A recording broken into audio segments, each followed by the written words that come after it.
Jake Martinez stared at his laptop screen for the 100th time that morning. His bank account showed $23.47. His rent was due in 5 days, and his landlord had already sent 2 warning notices. The freelance writing business wasn't exactly booming, especially when his biggest client had just canceled their contract. He scrolled through job websites with growing desperation. Fast food worker, warehouse assistant, telemarketer. Nothing seemed right, and most required experience he didn't have. Just as he was about to close his laptop in defeat, a strange posting caught his eye. Domestic assistance needed. Excellent pay.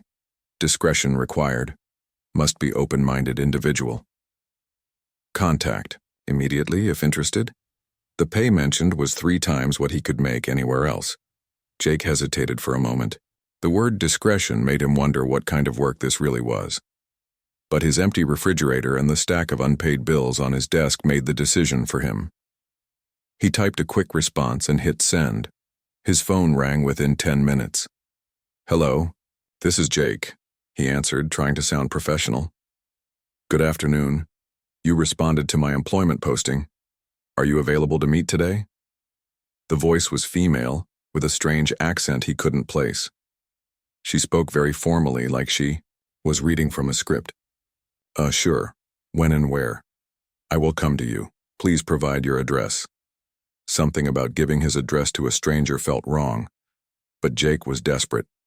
He suggested they meet at the coffee shop downstairs instead. An hour later, Jake sat at a corner table, nervously checking his phone. He had no idea what this woman looked like or what kind of job she was offering. When the coffee shop door opened, he knew immediately it had to be her. She was incredibly tall, probably 6 feet, with pale skin that seemed almost translucent. Her hair was white blonde and perfectly straight, falling to her shoulders. But it was her eyes that caught his attention. They were violet.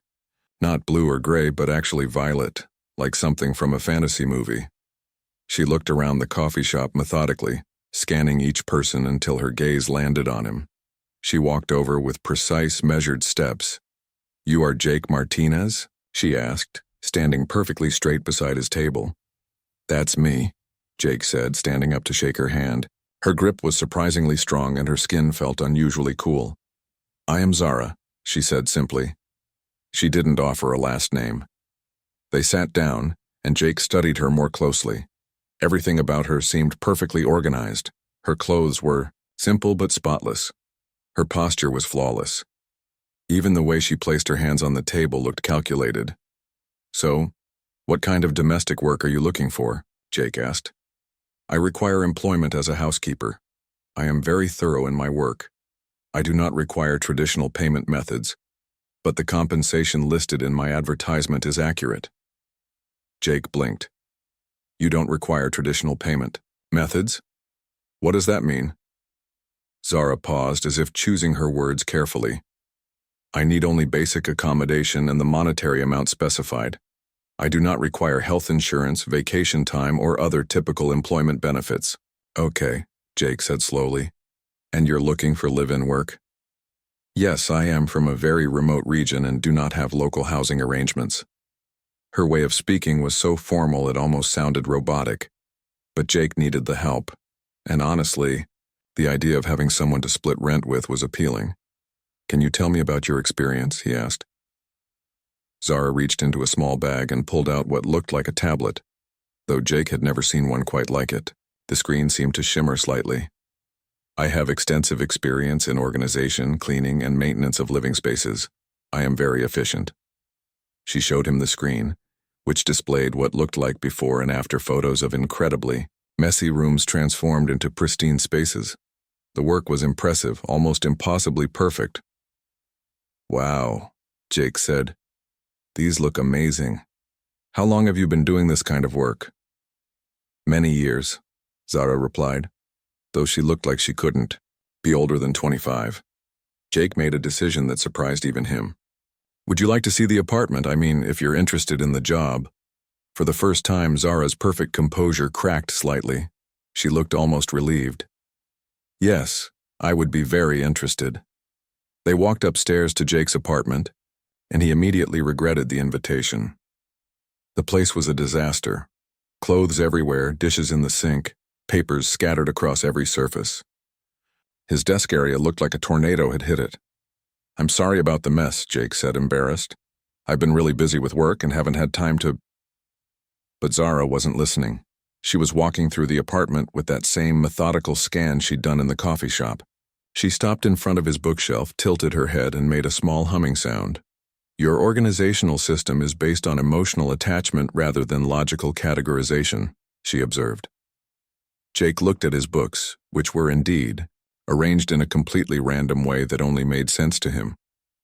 "How did you know that?" "The patterns are clear once you understand the underlying structure," Zara said matter-of-factly. She continued her inspection, occasionally making small comments that showed an almost supernatural understanding of how he lived. She noticed things he hadn't even noticed about his own habits. "I can have this space functioning at optimal efficiency within 2 days," she announced. "Optimal efficiency?" Jake laughed. "It's just an apartment, not a spaceship." Zara's violet eyes fixed on him with an intensity that made him slightly uncomfortable. Of course, just an apartment. Something about the way she said it made Jake think she was hiding something, but he needed the help too badly to care. "When can you start?" he asked. "Immediately, if acceptable." Jake showed her the spare room, which was currently being used as storage for all the stuff he couldn't find places for. "You'd have to sleep in here, it's not much, but—" "This will be adequate," Zara said, already mentally arranging the space. They agreed on terms quickly. Zara would handle all household maintenance in exchange for room and board, plus a monthly payment that would actually help Jake make rent. It seemed too good to be true. That evening, Zara moved in with a single small bag that seemed impossibly light for someone relocating their entire life. Jake offered to help, but she carried everything herself with ease. "Don't you have more stuff?" Jake asked. "Clothes? Personal things?" "I prefer to keep possessions minimal," Zara replied. That night, Jake lay in bed listening to strange sounds from the spare room. Not loud sounds, but odd ones. Soft humming that didn't sound quite human, and occasionally what sounded like electronic beeping. When he got up to use the bathroom around 2 a.m., he noticed light coming from under Zara's door, but it wasn't the warm yellow of a regular lamp. It was blue-white and seemed to pulse gently. He told himself she probably just had some kind of unusual nightlight. The next morning, Jake woke up to the smell of coffee and something that might have been breakfast, though he couldn't identify what it was. He stumbled to the kitchen and stopped dead. His apartment was transformed. Everything was clean, organized, and somehow more spacious than before. His books were arranged in a system that actually made sense. His papers were sorted into neat piles with handwritten labels in Zara's precise handwriting. Even his houseplants, which had been dying slowly for months, looked healthier. "Good morning," Zara said from the kitchen. She was fully dressed and looked like she'd been awake for hours. "I have prepared a nutritional morning meal." Jake looked at the plate she handed him. It looked like scrambled eggs, but the color was slightly off, and there were small, colorful additions he didn't recognize. "What's in this?" he asked. "Protein, vitamins, minerals. Everything required for optimal human function." The phrase, human function, struck him as odd, but the food actually tasted amazing, better than anything he'd cooked for himself in years. "This is incredible," Jake said. "Where did you learn to cook like this?" "I studied nutritional requirements extensively," Zara replied, though she wasn't eating anything herself. "Aren't you hungry?" "I consume nutrients at different intervals than most people." Jake decided not to ask what that meant. Everyone had their quirks, and if Zara's quirk was being the most efficient housekeeper in the world, he could live with mysterious eating habits. As he left for a client meeting that morning, Jake felt better than he had in months. His apartment was clean, his stomach was full, and for the first time in weeks he wasn't stressed about money. What he didn't know was that as soon as the door closed behind him, Zara's human appearance flickered like a TV with bad reception. For just a moment, Her pale skin shimmered with an iridescent blue-green color, and two delicate antennae emerged from her perfectly styled hair.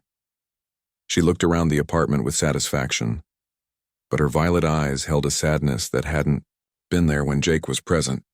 She pulled out the device she'd called a tablet and pressed several areas on its surface. Symbols appeared that definitely weren't from any Earth language. A voice spoke from the device, harsh and clicking sounds that bore no resemblance to human speech. Zara responded in the same language, her voice taking on qualities that would have been impossible for human vocal cords to produce. After ending the communication, she looked around the apartment once more. She had maybe 3 months before the rescue ship would arrive. 2 weeks had passed since Zara moved in, and Jake had settled into the most comfortable routine of his life. Every morning, he woke up to the smell of that amazing breakfast she somehow created. His apartment stayed perfectly clean without him lifting a finger. His plants were thriving like never before, and he'd even started getting more writing work because his organized space helped him think clearly. But something was changing with Zara, and Jake couldn't figure out what. It started small. He'd come back from his morning jog, sweaty and tired, and catch her staring at him from across the room. Not in a creepy way, but like she was trying to solve a puzzle. When he'd say hello, she'd jump slightly and quickly look away. Suddenly, very interested in whatever cleaning task she was doing. "You okay, Zara?" he'd ask, and she'd give him that formal nod of hers. "Of course. I am functioning at optimal levels." That phrase always made him chuckle. Who talked like that? But he'd gotten used to her unusual way of speaking. What he couldn't get used to was the way she'd started following him around the apartment. Not obviously. Zara was too subtle for that. But Jake would be writing at his desk and she'd find reasons to dust nearby. He'd go to the kitchen for water and suddenly she needed to reorganize the cabinets. He'd sit on the couch to watch TV and she'd appear, with a vacuum cleaner working in slow circles around the living room. The weird part was how she seemed to be breathing differently when she was near him. Deeper breaths like she was trying to smell something. Jake had started to worry that maybe he had some kind of body odor problem, so he'd been showering more often and using extra deodorant, but that only seemed to make things worse. One morning, Jake came back from his usual 3-mile run around the neighborhood. He was particularly sweaty because he'd pushed himself harder than usual, trying to beat his personal best time. He burst through the apartment door, breathing hard and feeling great. "Zara, you won't believe it, he started to say, then stopped. Zara was standing in the middle of the living room, completely frozen. She was holding his favorite coffee mug, but her hands were shaking so badly that the ceramic was rattling. Her violet eyes were wide and unfocused, like she was seeing something that wasn't there. "Hey, are you all right?" Jake asked, taking a step toward her. The moment he moved closer, Zara dropped the mug. It shattered on the floor, but she didn't even look down. Instead, she made a sound Jake had never heard before. It was almost like a cat purring, but deeper and more musical. I need to," she stammered, then practically ran to her room, slamming the door behind her. Jake stood there confused and worried. In 2 weeks, he'd never seen Zara drop anything, let alone break something. She was the most careful person he'd ever met. And that sound she'd made, what was that about? He cleaned up the broken mug and knocked on her door. "Zara, are you sick? Do you need me to call someone?" "No." Her voice came through the door, higher pitched than usual. "I am experiencing a temporary malfunction. I will be functional again, shortly." "Malfunction?" Jake shook his head. Her word choices were getting stranger by the day. The next few days brought more odd incidents. Jake would catch Zara standing near his laundry basket, just staring at his workout clothes. When he asked what she was doing, she'd quickly grab something random and pretend to be cleaning it. She started dropping things more often, but only when he was around. Plates, books, cleaning supplies. Items would just slip from her usually. Steady hands, and she'd scramble to pick them up while making those strange purring sounds under her breath. The strangest incident happened on a Thursday evening. Jake had been working late and decided to change into more comfortable clothes. He pulled off his sweaty t-shirt and tossed it toward the laundry basket. Not realizing Zara had just walked into the room, she froze mid-step, her violet eyes locked on him. For a moment, Jake could have sworn her pale skin flickered with a different color, something blue-green and shimmery. But when he blinked and looked again, she was just regular pale Zara, staring at him with an expression he couldn't read. "Sorry," Jake said, grabbing a clean shirt. "Didn't know you were there." Zara opened her mouth like she was going to say something, then closed it again. She turned and walked quickly toward the kitchen, but Jake noticed she was moving differently. Less of her usual precise steps, more like someone who was dizzy and trying not to show it. He followed her, concerned. "Zara, seriously, are you feeling okay? You've been acting strange lately." She was gripping the kitchen counter so tightly her knuckles were white. "I am experiencing some difficulty with local environmental conditions," she said carefully. "Environmental conditions like allergies? Something like that?" Jake noticed she was breathing those deep breaths again, like she was trying to smell something in the air. It was starting to make him self-conscious. "Look, if it's something about me, just tell me. Do I smell bad or something? I know I've been running more lately, and if the apartment is getting too—" "No!" Zara turned around so quickly it startled him. "No, you do not smell bad. You smell—" She paused, searching for words.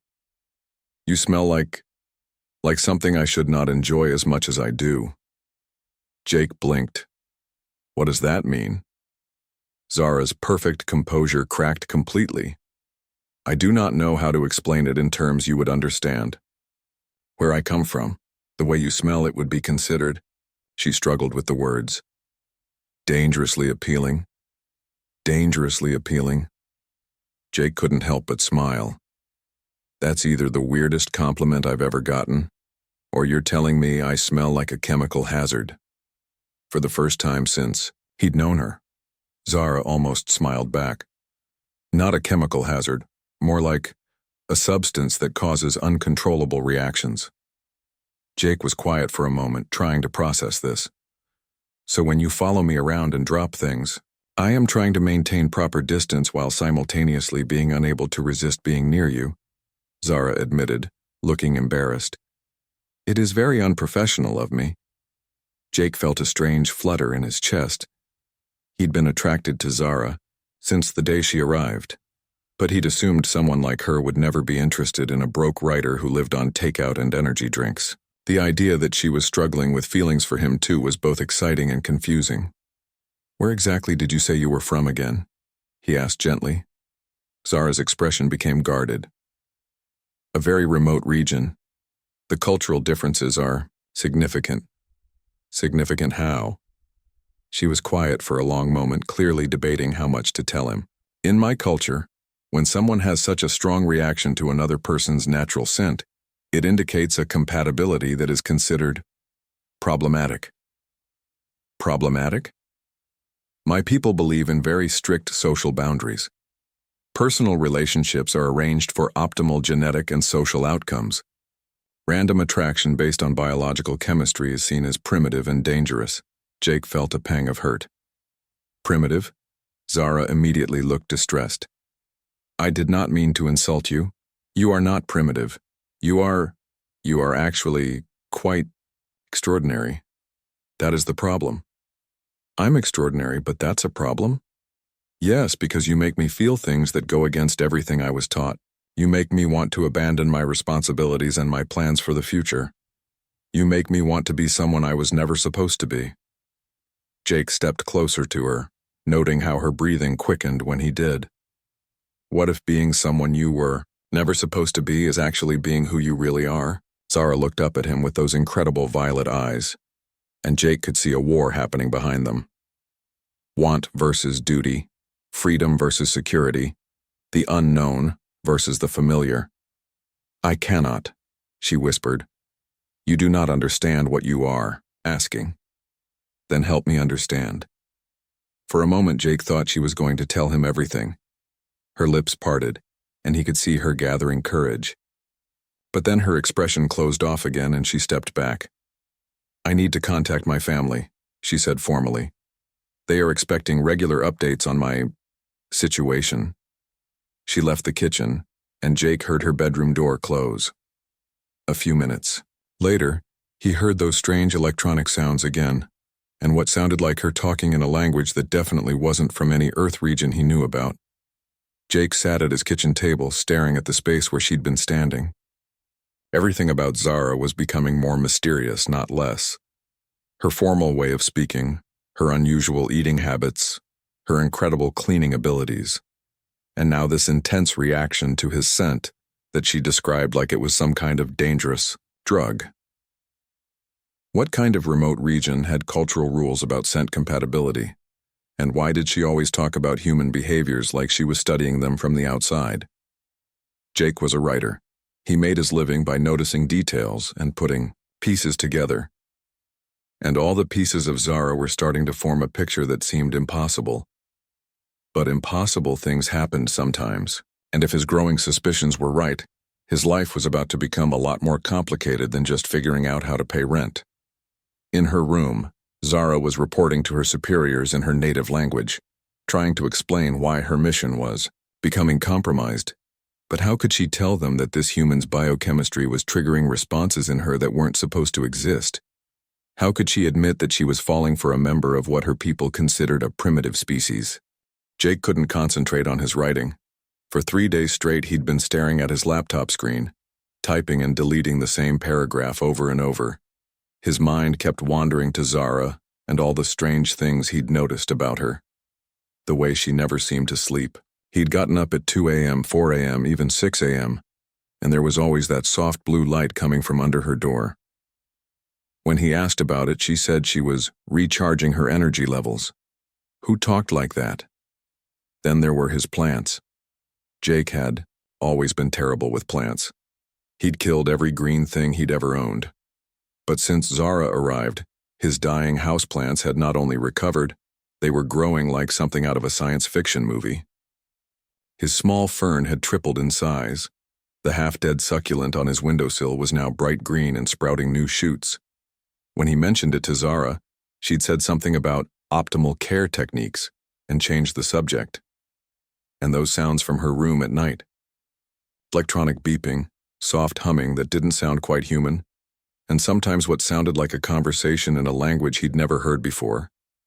When he asked about it, she said she listened to traditional music from her homeland to help her relax. Jake had tried looking up the language online, playing recordings of different remote dialects and obscure languages. Nothing sounded even close to what he heard through Zara's door. His writer's instincts were screaming at him. Something was very, very wrong with this picture. Or very, very right, depending on how you looked at it. That's why he decided to come home early from his meeting with a potential client. He told them he had a family emergency and left after just 30 minutes. If Zara was hiding something, maybe he'd catch her off guard. Jake climbed the stairs to his apartment quietly, his heart pounding for reasons he couldn't explain. He slipped his key into the lock as silently as possible and opened the door just a crack. What he saw made him forget how to breathe. Zara was standing in his living room, but she wasn't the Zara he knew. Her skin was a beautiful blue-green color that seemed to shimmer and change in the light, like oil on water.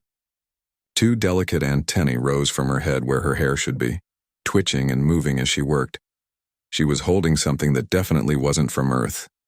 It looked like a crystal that had been carved into geometric shapes, glowing with the same blue-white light he'd seen under her door. She was touching different parts of it, and each touch made it pulse brighter. Jake's logical mind tried to process what he was seeing. Special effects? Elaborate costume? Some kind of performance art? But deep down, he knew exactly what he was looking at. Zara was an alien. He must have made some kind of sound because those antennae suddenly snapped in his direction. Zara spun around, and her violet eyes went wide with panic.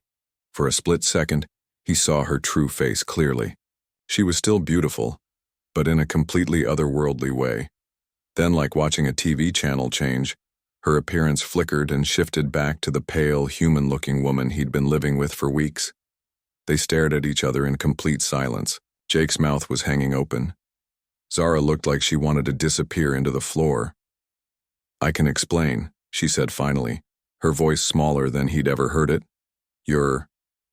Jake started, then stopped. How do you finish that sentence? You're an alien. You're not human. You're the most impossible thing I've ever seen. I am not from this planet, Zara said quietly. My real name is Zixthera. I am from a world you would not be able to pronounce. Jake sat down heavily on his couch, his legs suddenly unable to support him. You're an alien. An actual alien. Living in my apartment. Cleaning my kitchen. Yes. And this whole time, I thought, you were just unusual. Zara's human disguise flickered again, showing glimpses of her true appearance. I crashed my ship in the forest outside your city. I am waiting for rescue, but it will take several months. I needed somewhere to blend in and gather resources. Resources for what? To repair my communication equipment and survive until my people can retrieve me. Jake ran his hands through his hair, trying to process this information. So you're like, stranded here? Yes. I chose you because you seemed kind and unlikely to ask too many questions. I was wrong about the questions part. Despite everything, Jake almost smiled at that. I'm a writer. Asking questions is literally my job. Zara took a careful step toward him, and Jake noticed that in her nervousness, she kept flickering between her human and alien appearances. Are you afraid of me? Jake looked at her honestly. The blue-green skin, the antennae, the impossible violet eyes. She looked like something from a dream. Strange and beautiful, and definitely not human. But she was still Zara. Still the person who made him breakfast every morning and organized his chaotic life and worried about whether he was eating enough vegetables. I should be, he said slowly. But I'm not. I'm more amazed, I think. Amazed? You're from another planet, another world. Do you have any idea how incredible that is? Zara blinked, clearly not expecting this reaction. Most humans would be terrified. Maybe, but you've been living here for weeks, and the worst thing you've done is make my apartment too clean. Jake stood up and moved closer to her. Are you okay? I mean, are you hurt? Is your ship badly damaged? You want to know if I am hurt? Zara's voice was full of disbelief. Of course I do. You're stuck on an alien planet away from your family. Probably scared and alone. Yeah, I want to know if you're okay. For a moment, Zara's careful control completely broke down. Her human appearance dissolved entirely, showing her true form, and she made a sound that might have been crying, though it was more musical than human tears. I am not okay, she admitted. I have been alone for months. My people will be angry that I stayed hidden so long, and you make everything more complicated. How do I make things complicated? Zara looked up at him with those incredible violet eyes. Because I was not supposed to care about a human. I was not supposed to feel anything for your species at all. But your scent, your kindness, the way you make me feel safe, it is triggering biological responses that are not supposed to exist. What kind of biological responses? My species has ancient genetic memories of bonding with compatible partners based on biochemical attraction. It has not happened for thousands of years, because we control such things now. But you? She gestured helplessly. You smell like home to me, like safety and comfort and everything I did not know I was missing. Jake stepped closer, and he could see her antennae twitch toward him. Is that why you've been acting so strange? I have been fighting an attraction that grows, stronger every day. Every time you return from exercise, every time you are near me, my body responds in ways I cannot control. It is shameful. Shameful? Why? Because you are human, and I am Andromedian. My people would consider this a contamination of our genetic line. They would... She stopped, looking frightened. They would what? They would either force me to undergo therapy to remove these feelings, or they would exile me permanently. Jake felt a surge of protective anger. They would punish you for having feelings? For having feelings for what they consider a primitive species, yes. I'm not primitive. Jake said firmly. And neither are my feelings for you. Zara's eyes went wide again. Your feelings for me? Did you really think I hadn't noticed how amazing you are? Alien or not, you're the most incredible person I've ever met. You're brilliant, kind, funny in your own way, and you make me want to be better than I am. But I have been deceiving you. You've been surviving. There's a difference. Jake reached out slowly, giving her time to pull away. When she didn't, he gently touched one of her antennae.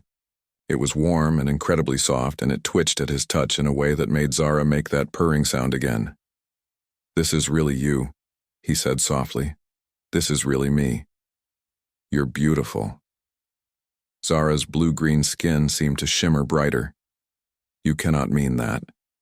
I absolutely mean it. Human form, alien form, whatever form you want to be in. You're you, and that's what matters to me. For a long moment, they just looked at each other. Then Zara's expression grew sad. It does not matter how we feel, she said. When my rescue ship arrives, I will have to leave. And if they discover what has happened between us, the consequences will be severe. What if you didn't have to leave? What do you mean? Jake took her hands, noting how they felt both familiar and strange. What if there was another option? What if you could choose to stay? I cannot ask you to give up your life for me. You're not asking. I'm offering. My life got 1,000 times better the day you walked into it. Alien housekeeping skills are just a bonus. Despite everything, Zara laughed. It was a sound like silver bells mixed with wind chimes. You would truly want me to stay, even knowing what I am? Especially knowing what you are. You're Zara. You're the person who makes me breakfast and organizes my books and worries about my plants. You're also Zixthera from another world, which makes you even more amazing. Zara looked at him with an expression of wonder and hope and terror all mixed together. My people will come looking for me eventually. Then we'll figure it out together. Together? Together. If you want to. Zara's answer was to shift back to her human appearance and kiss him softly. But Jake could feel her antennae brush against his forehead, and he knew that no matter what form she wore, he was completely, impossibly. The first week after the revelation was like living in a beautiful, terrifying dream. Jake would wake up, and for a split second think he'd imagined everything. Then he'd see Zara making breakfast in her true form, her blue-green skin catching the morning light, her antennae twitching as she concentrated on cooking, and reality would hit him all over again. He was in love with an alien, an actual alien. And somehow that felt like the most natural thing in the world. Zara had stopped trying to maintain her human appearance around the apartment, which Jake discovered was a relief for both of them. She moved more gracefully in her true form, and those antennae were incredibly expressive. He was learning to read her moods just by watching how they moved. Right now they were drooping with worry as she stared at her communication device. Bad news? Jake asked, setting down his coffee cup. My rescue ship has sent new instructions, Zara said, her voice tight with stress. They are concerned about my extended stay. They want detailed reports about local human behavior and resources. That doesn't sound so bad. Zara's antennae flattened against her head. They also mentioned that Earth has been scheduled for what they call a routine planetary assessment. It means they are considering whether your world is ready for contact, or if it should remain isolated. Jake felt his stomach drop. And my guess is that having one of their people living with a human and developing feelings wouldn't exactly help Earth's case. No, it would not. The communication device made a series of beeping sounds, and Zara's expression grew even more worried. They want to video conference with me tomorrow. I will have to show them that I am maintaining proper distance from local inhabitants, which you're definitely not doing. Which I am definitely not doing, Zara agreed miserably. Jake moved closer to her, and immediately her antennae perked up toward him. Even when she was stressed, her body responded to his presence. It was both wonderful and heartbreaking. What happens if they find out about us? Best case scenario, they order me home immediately for attitude adjustment therapy. Worst case, she trailed off. Worst case what? Worst case, they decide that Earth's influence on me proves your species is dangerous, and they recommend isolation protocols that could last thousands of years. Jake sat down heavily. So my entire planet's future might depend on whether you can convince your people that you're not attached to me. I am a terrible liar, Zara said quietly. Then we need a better plan. They spent the afternoon trying to figure out solutions. Zara could stage the video call to make it look like she was living somewhere else, but her people could track her location through the device. She could try to act cold and professional, but Jake had seen how her antennae betrayed every emotion. What if I helped you fix your ship faster? Jake suggested. If you can leave before they get suspicious. I cannot fix my ship. Why not? You're incredibly smart, and I'm pretty good with electronics. Zara's antennae twitched with what Jake had learned was embarrassment. Because I was not a pilot or an engineer. I was a maintenance worker, the lowest rank on the ship. What does that mean? It means I clean things. I organize storage compartments. I tend to the plants in the biolabs. I was only flying a scout ship because it was a simple supply run that anyone could handle. Her voice became smaller. I crashed because I am not qualified to handle emergency situations. Jake stared at her. You've been beating yourself up this whole time because you crashed doing a job you weren't trained for? I should have been more careful. Zara, you survived a crash landing on an alien planet, figured out how to blend in with a completely different species, and kept yourself alive for months. That's incredible. Any properly trained Andromedian could have done better. Any properly trained Andromedian would have had the right equipment and backup plans. You did this with nothing but your own skills and intelligence. Zara's antennae slowly lifted as she considered this. I had not thought of it that way. Because you're too hard on yourself. Now where's your ship? Maybe we can figure something out together. The next morning, Zara led Jake through the forest outside the city to a small clearing that looked completely normal, until she pressed something on her communication device. Suddenly, the air shimmered, and a small spacecraft became visible. Jake's first thought was that it looked like a cross between a sports car and a jewelry box, sleek, beautiful, and smaller than he'd expected. It is designed for short-range reconnaissance and supply transport, Zara explained. Very basic. Jake walked around the ship, noting the scorch marks along one side and what looked like a cracked panel near the back. What exactly is broken? The main power coupling was damaged in the crash. Without it, I cannot achieve the energy levels needed for faster-than-light travel. But it can fly at normal speeds? Yes. But my people would never approve interstellar travel at sublight speeds. It would take decades to reach home. Jake examined the damaged section more closely. Do you have spare parts? Some, but the power coupling requires materials that do not exist on Earth. What kind of materials? Zara showed him a small, crystalline component that had been shattered in the crash. It was beautiful but completely unlike anything Jake had ever seen. This crystal focuses and amplifies energy at frequencies your science has not discovered yet. Jake turned the broken pieces over in his hands, thinking. He'd been good with electronics since he was a kid, taking apart radios and computers to see how they worked. This was obviously way beyond Earth technology, but the basic principles might be similar. What if we couldn't fix it exactly, but we could modify it to work differently? What do you mean? What if instead of one perfect crystal, we used multiple smaller components to distribute the energy load? Like a relay system? Zara's antennae perked up with interest. That might be possible, but it would require precise calculations and components that can handle the energy frequencies.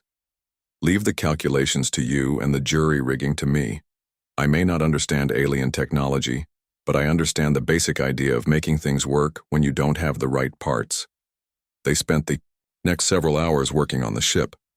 Jake had to admit, even broken, it was the most amazing thing he'd ever seen. The inside was like stepping into the future, all smooth surfaces and glowing displays that responded to Zara's touch. Your people built this, he said, running his hands over a console that seemed to be made of liquid light. My people build many things. Most Andromedians are scientists, engineers, artists. We value knowledge and beauty above almost everything else. except when it comes to personal relationships. Zara's antennae drooped again. Except then, they worked in comfortable silence for a while, Zara calculating energy requirements, while Jake examined the ship's systems. He was starting to understand how some of the components worked, and it was giving him ideas. "Zara," he said eventually, "what would happen if you just didn't go back?" "What do you mean?" "I mean, what if when your rescue ship comes you tell them you died in the crash? You could stay here with me, start a new life." Zara was quiet for a long moment. "I have thought about that, but my people would investigate. They would discover that I was still alive, and then they would know I had chosen exile for personal reasons. And that would be bad for Earth? Very bad. It would prove to them that humans are a corrupting influence on Andromedan biology and psychology." Jake sighed. Every solution seemed to lead back to the same problem. Their relationship wasn't just about them anymore. It was about the future of two entire species. That evening, they sat on Jake's couch, Zara's head on his shoulder while her antennae gently touched his hair. The communication device was charging nearby, and tomorrow she would have to lie to her people about everything that mattered to her. "I wish I had never crashed," she said softly. "I don't. How can you say that? I have brought nothing but complications into your life." Jake tilted her chin up so he could look into her violet eyes. "Before you crashed, I was a lonely guy living in a messy apartment, barely making ends meet with no one to care about and no one who cared about me. Now I wake up every morning next to the most amazing person I've ever met. I have purpose, I have hope, and I have love. If that came from your ship crashing, then I'm grateful for every bit of damage." Zara's antennae trembled, and Jake realized she was crying in the way her people did, with soft musical sounds instead of tears. "I love you too," she whispered. "But I do not know how this story can have a happy ending." "Then we'll write a new kind of story," Jake said. "One where love finds a way, even across the stars." Outside, neither of them noticed the small, silver object that had been watching their building for the past 3 days, or the way it pulsed with a soft red light before disappearing into the night sky. Zara's people had found her, and they were not pleased with what they had observed. Jake woke up to the sound of Zara's communication device making urgent beeping noises. She was already sitting up in bed, her antennae twitching with alarm as she read whatever message had just arrived. "What is it?" Jake asked, though he could tell from her expression it wasn't good news. "They are coming.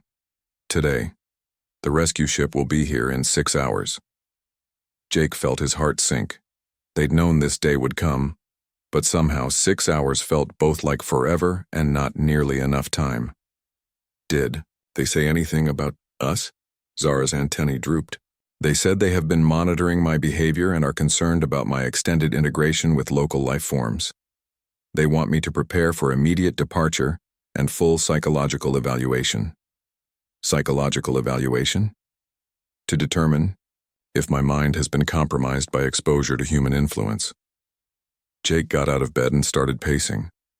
After weeks of dreading this moment, it was actually happening, and he felt completely unprepared. "What are our options?" "I could go with them and submit to the evaluation. If I pass, I might be allowed to return to normal duties. If I fail..." "If you fail?" "They will remove all memories of my time here and reassign me to isolation duties for the rest of my life." Jake stopped pacing. "They can erase your memories?" "Advanced Andromedan technology can modify brain chemistry and neural pathways. I would remember nothing about Earth, about you, about any of this."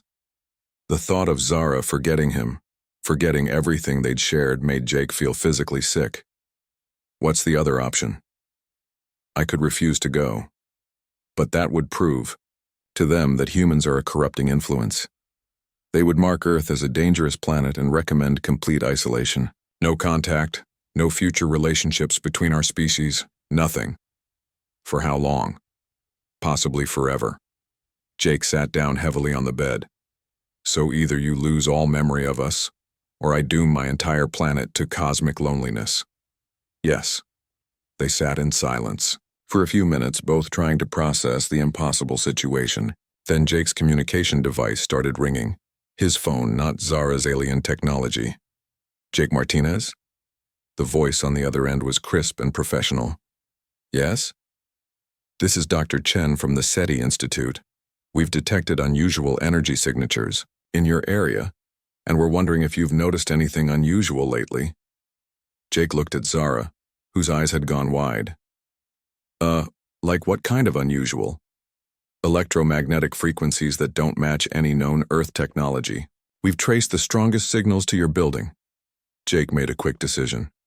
Actually, yes. I have noticed something unusual.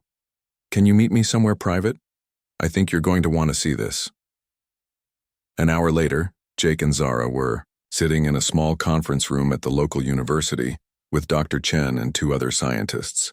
Zara had reluctantly agreed to reveal herself, reasoning that if Earth was going to be judged by how humans reacted to aliens, they might as well start with scientists. Dr. Chen's reaction was everything Jake had hoped for. After the initial shock, she leaned forward with intense curiosity. "This is incredible," she said, studying Zara's blue-green skin and antennae with scientific fascination. "You're actually from another planet?" "The Andromeda system," Zara confirmed nervously. "And your people are coming to retrieve you today?" "Yes." In approximately 4 hours, Dr. Chen turned to her colleagues. "We need to contact the international scientific community immediately. This could be the most important moment in human history." "Wait," Jake said. "Before you do that, you need to understand something. Zara's people are going to judge whether Earth is ready for contact based on how she's been treated here. If they think we're dangerous or primitive, they might cut off all contact for generations." "What do they consider dangerous?" Zara spoke up quietly. "Emotional attachment between species.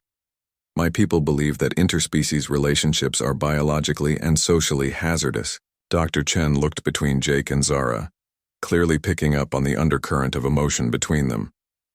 "You two have developed feelings for each other." "We've fallen in love," Jake said simply. "And that might be enough to doom any future relationship between our species." Dr. Chen was quiet for a moment, thinking. What if we could show them that human-alien relationships could actually be beneficial to both species? How?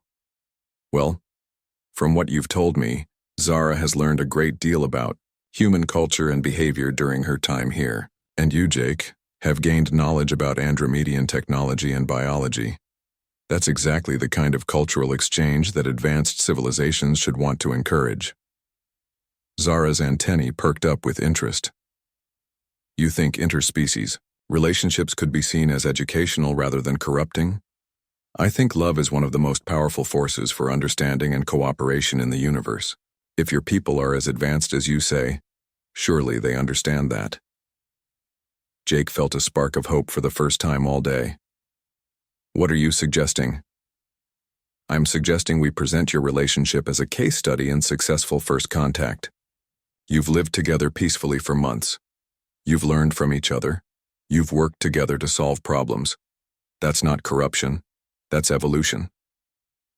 2 hours later, a small crowd had gathered in the field where Zara's scout ship was, hidden.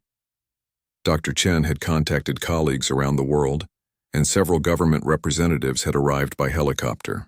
The energy in the group was nervous but excited. "Are you sure about this?" Jake asked Zara as they watched people setting up recording equipment. "No," she said honestly, "but I would rather try to change my people's minds than lose you forever." At exactly noon, the sky above them shimmered and a massive ship appeared, easily the size of a city block. Jake had to remind himself to breathe. Zara's little scout ship looked like a toy next to this floating monument to advanced technology.